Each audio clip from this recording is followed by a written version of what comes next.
ಧರ್ಮದೇವ ಇತ್ತೆ ಜಸ್ಟ್ ತಗೊಂಡ್ ಬತ್ತೆ ಬಾರಿ ಖುಷಿ ಅನ್ನೋದು. ಯಾಕಂದ್ರೆ ನಾನು ಎಲ್ಲ ತುಳು ಕಲಾವಿದ ಅದೇ ಇಚ್ಚಿನ ಸಿನಿಮಾ ಬಂದಾಗ ಹೆಂಗಿಲ್ಲ ಮಸ್ತ್ ಖುಷಿ ಆಗ್ಬಿಡುದು. ಯಾಕಂದ್ರೆ ತುಳು ಸಿನಿಮಾ ರಂಗ ಅಂತ ಬಂದಾಗ ಬೇರೆ ನಮ್ಮನ್ನ ಸಿನಿಮಾ ಬರೋಡು ಅಪ್ಪಕನ ಸಿನಿಮಾ ರಂಗ ಅಂತ ಬಂದ್ರೆ ಸಾಧ್ಯ ಆಗ್ಬಿಡು.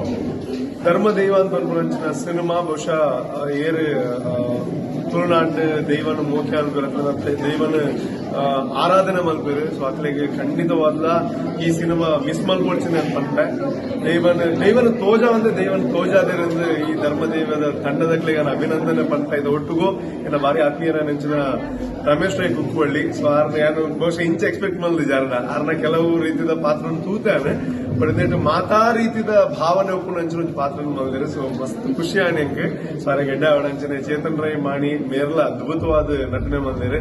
ಮಾತಿನೆಲ್ಲ ಕೇನುದಾದ ಪಂಡ ಆಲ್ರೆಡಿ ಸಿನಿಮಾ ಹಿಟ್ ಆತನೆ ಬಟ್ ನಲ್ಲ ಮಲ್ಲ ಸಂಖ್ಯೆ ಜನ ತೂಣ್ದಾಂಡ ತುಳು ಸಿನಿಮಾ ರಂಗಡ್ ಎಡೆಡ್ಡೆ ಕಂಟೆಂಟ್ ಬಂದಾಗ ನಿಕ್ಲ ಸಪೋರ್ಟ್ ಬೋಡಾಪುಡು ಇದು ಖಂಡಿತವಾದ ಒಂಜಿ ಹಿಟ್ ಅವಡಂಚಿನ ಸಿನಿಮಾ ಹಿಟ್ ಆತನೆ ಬಟ್ ನಲ್ಲ ಮಲ್ಲ ಲೆವೆಲ್ಗೆ ಹಿಟ್ ಆವಡು ಒಂದು ಎನ್ನೋ ಒಂದು ಪರ್ಸನಲ್ ಆಸೆ ಅಂತ ಬಂದ್ತಾನೆ. ಸೊ ತೂಲೆ ಧರ್ಮದೈವ ಭಾರಿ ಅದ್ಭುತವಾದ ಒಂದು ಕಥೆ ಉಂಟು.